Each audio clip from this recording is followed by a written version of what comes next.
નમસ્કાર દર્શક મિત્રો, દેશ અને દુનિયાના સુપરફાસ્ટ સમાચારમાં આપનું સ્વાગત છે। આજના તાજા અને સૌથી મોટા સમાચાર જાણીએ પહેલા ચેનલને સબસ્ક્રાઇબ કરી નાખજો। હવામાન વિભાગની મોટી આગાહી। ગુજરાતમાં હવામાન વિભાગે નવી આગાહી કરી છે।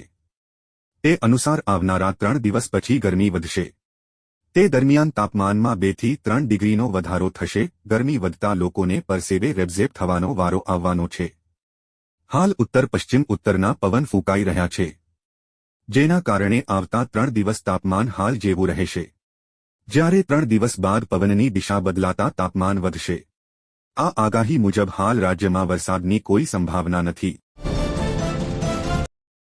ખેડૂતો માટે સરકારનો મહત્વનો નિર્ણય। સરકારે ખેડૂતોના હિતમાં એક સારો નિર્ણય કર્યો છે। આગામી સમયમાં ખેડૂતોને બાગાયત ખેતીલક્ષી યોજનાઓનો લાભ મળે તે માટે સરકારે મહત્વનો નિર્ણય કર્યો છે। ખેડૂતો હવે આઈ ખેડૂત પોર્ટલ પર તારીખ 11 મે 2024 સુધી અરજી કરી શકશે। ખેડૂતોને બાગાયત ખાતાની વિવિધ સહાયલક્ષી યોજનાઓનો લાભ લેવા માટે આઈ ખેડૂત પોર્ટલ પર અરજી કરવાની રહેશે। જો તમે પણ ખેડૂતો હોય તો યોજનાઓનો લાભ મેળવી શકો છો।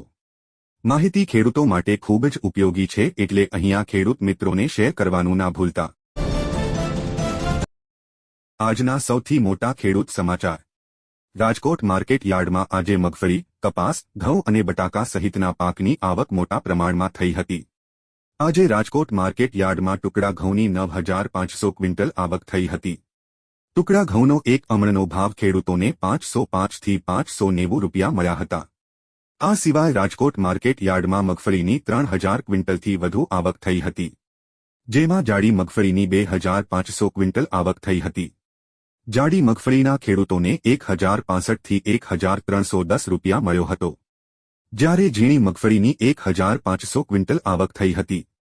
એક મણ મગફળીના 1030 થી 1240 રૂપિયા મળ્યો હતો। ગત વર્ષે ઉનાળાના સમયમાં લીંબુનો હોલસેલ ભાવ 100 થી 140 રૂપિયા કિલો હતો અને રિટેલમાં 140 થી 160 રૂપિયા કિલો હતો।